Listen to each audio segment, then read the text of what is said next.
Hello, everyone. Thank you for joining us for our June 19th Indian River County coronavirus update. You'll hear from Jason Brown, County Administrator, and Miranda Hawker from the County Health Department. The presentations that Mr. Brown and Ms. Hawker will provide are also available for hard copies here to your left. If any members of the media have any questions after those presentations, you can come up to this microphone here and provide those questions. So now I'll turn it over to Jason Brown, Indian River County Administrator.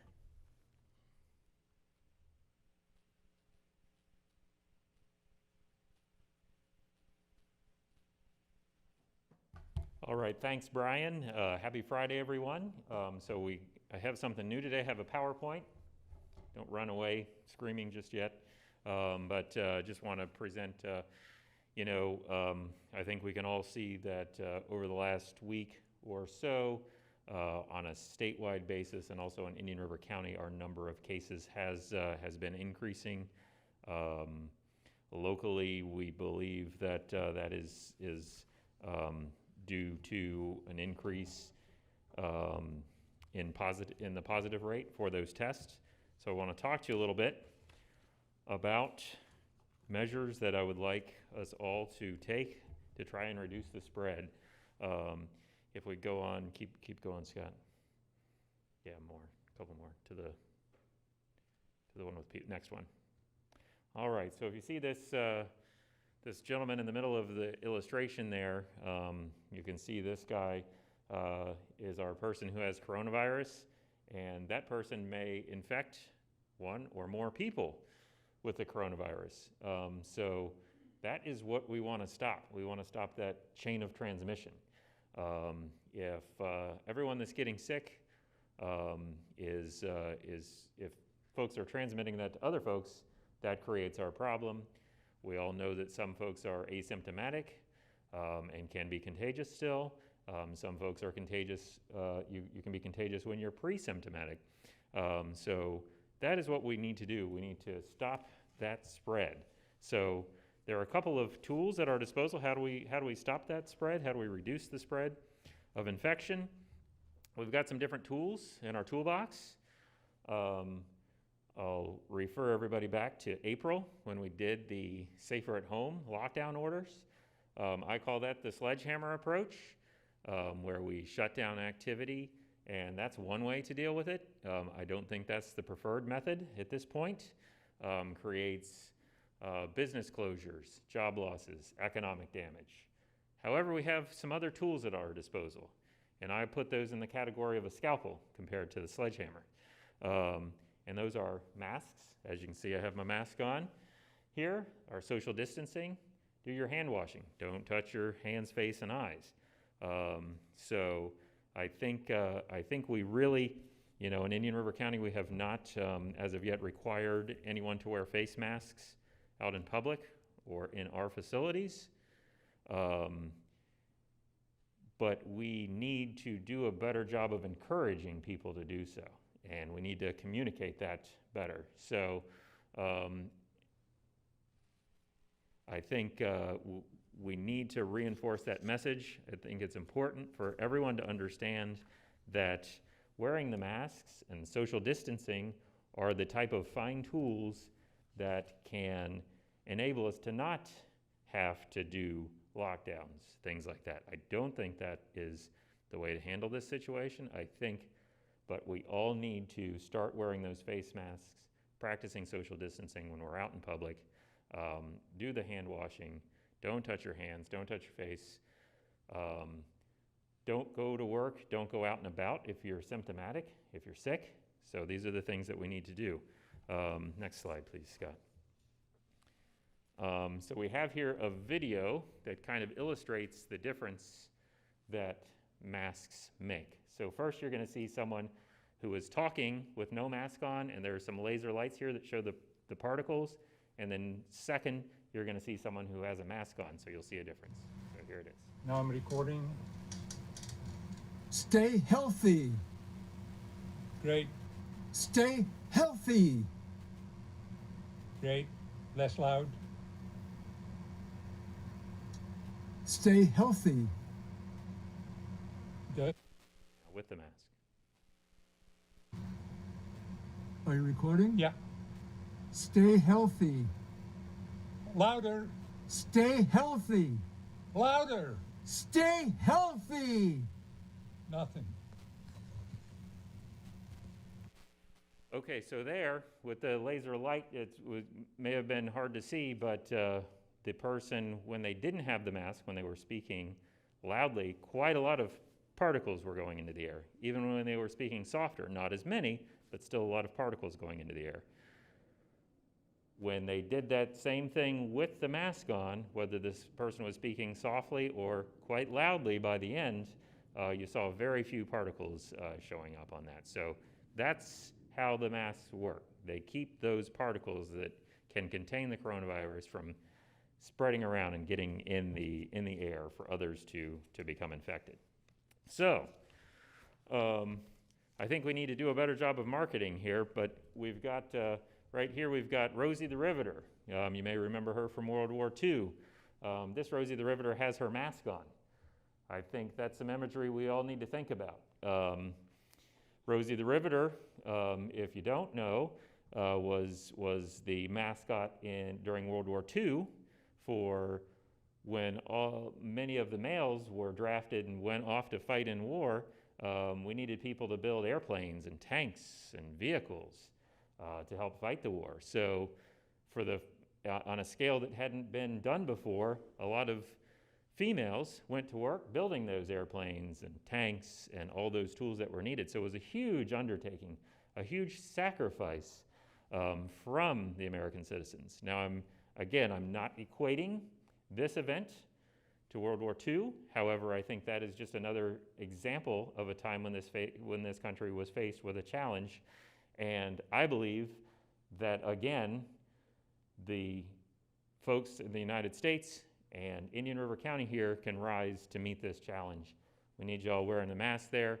I will point out that Rosie the Riveter is a female. That brings something else to mind. I saw an article that showed a lot more females are wearing masks than males currently. So, as my wife has told me numerous times, generally females are smarter than males, and I lose that argument if I try and get into an argument on that. So I think us guys need to follow that example of the ladies and start wearing our masks in greater numbers. So I just want to have another mascot here on the next slide here, Scott. So remember this guy on the left here, John Wayne. You'll see he's got his bandana or kerchief around his neck. Well, that wasn't just for TV. The cowboys back in the 1800s would wear those kerchiefs. They'd pull them up over their face to block the dust from getting in their mouth and nose when they're driving cattle or doing good cowboy stuff. So just want everybody to know the cool guys are wearing their masks. So everybody just continue to please do that. Let's be smart and let's try and get this curve to flatten here as we're seeing those increases recently. So with that, I don't have anything, and I will turn it over to Miranda Hawker.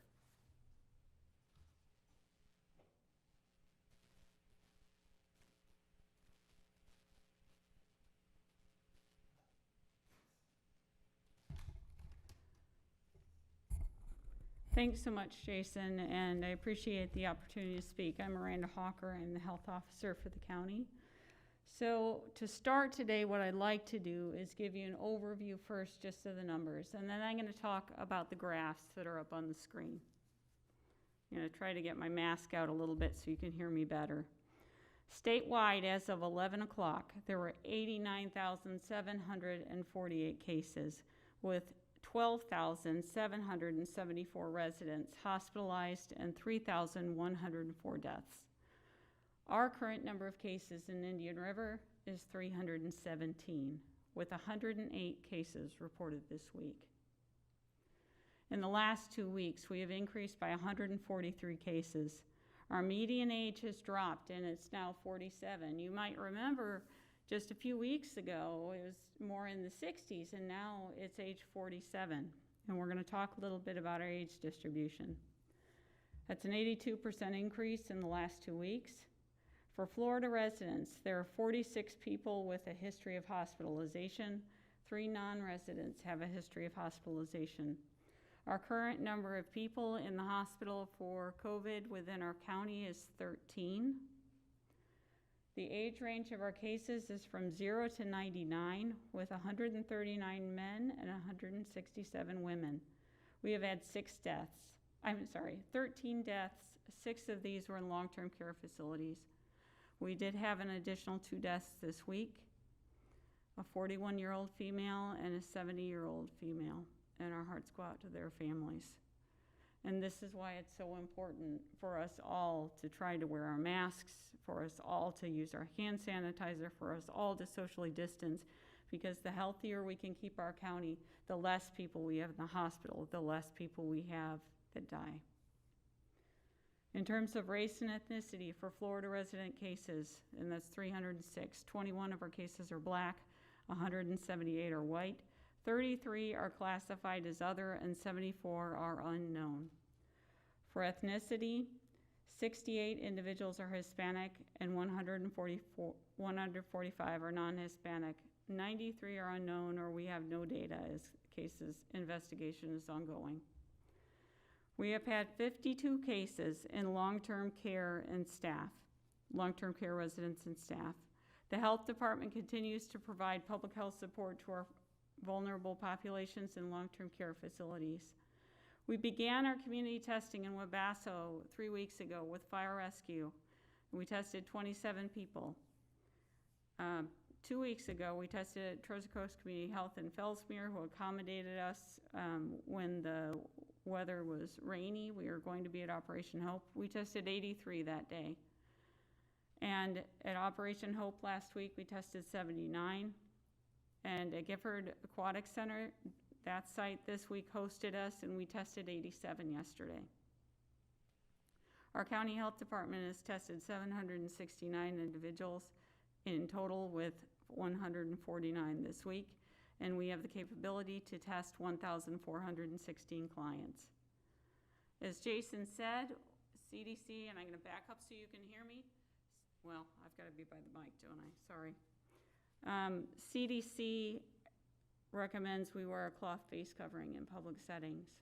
So my cloth face covering protects you, and your cloth face covering protects me. And that only works if all of us are wearing masks, which is very, very important. They don't replace other protective measures.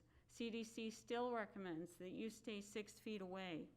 You wash your hands frequently and avoid touching your eyes, nose, and mouth. I still want people to limit the number of places they are going. I still want people to limit how many people you're congregating with. And if you have to meet with a small number of people, maintain your 6-foot distance, maintain your cloth face covering. So in terms of our overall number of tests is 9,748 with 317 positive. So overall, when you look at all of our cases, all of our testing, that's a 3% positivity rate. However, when you look at these last 2 weeks, this week we're at 6.3% positivity. I want to take a look at the graphs that we have up on the screen. So you can see that very first one is our confirmed cases by date reported. And so these are the date that these cases were reported to our county health department. And what we've done is overlay that with where you can see this is what's called an epi curve. And you can see that little red line, the very first red line on the left-hand side, that is the date that the stay-at-home order was issued. And so you see that our cases started to drop off. And then you see that next red line is when the stay-at-home order was lifted. So the issued is the first line, lifted is the second line. And then you can see about 2 weeks later, we've continued to go up and up and up. And so what I can tell you is, if we all could do our part and wear masks in public, if we could concentrate on doing that, we can protect each other. We can keep the ability to be able to go out in public, to be able to do the things that we want to do, but we need to wear masks. We need to maintain our social distancing, and we need to wash our hands. Okay, we can go on to the next slide.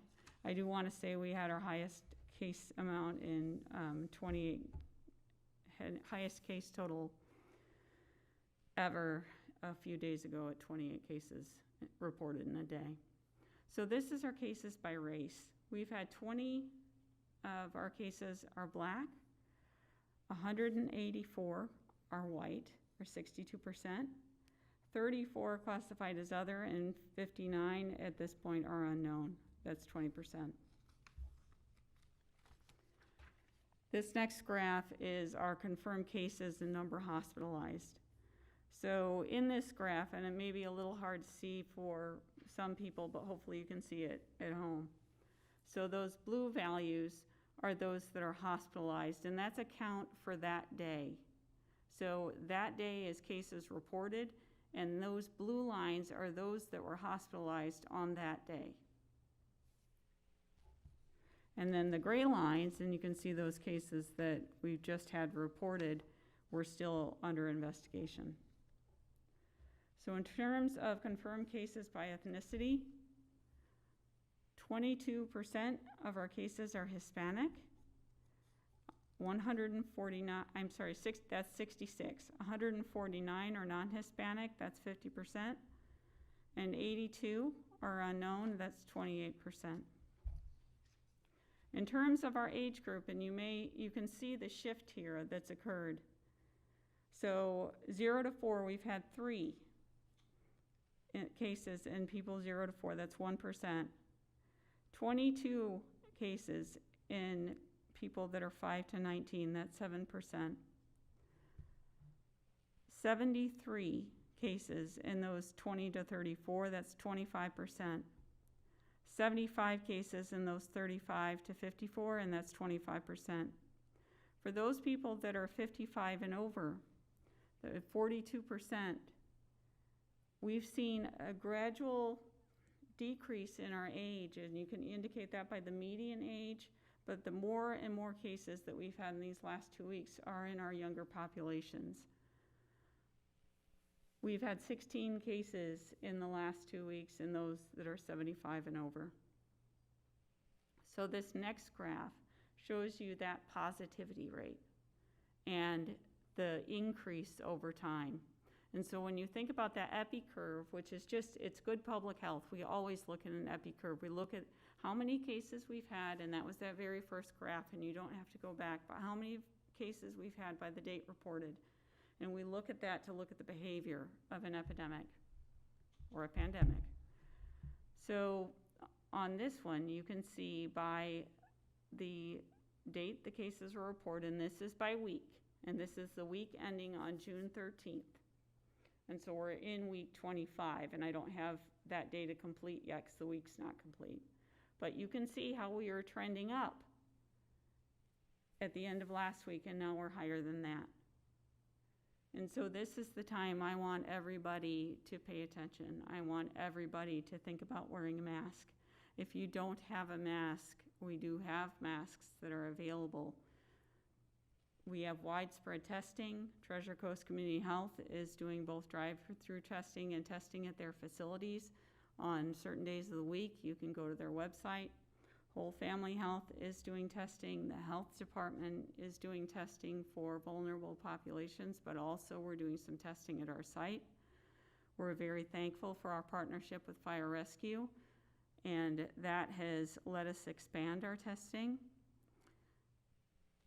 So please be careful out there. Please pay attention to what Mr. Brown had said today. He had a great video in public health. We love that video. That was written up in the New England Journal of Medicine just this month. And you can see the clear difference on that video of when you wear a mask and how much less respiratory droplets are getting through, how much less of a possibility it is that someone that's next to you who's also wearing a mask is going to be infected. So that's all I have at this point, and I can take any questions that you might have.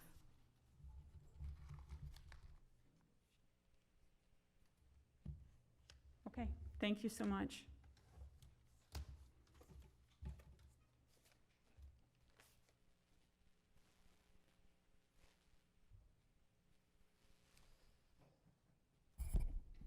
Thank you, Miranda and Jason.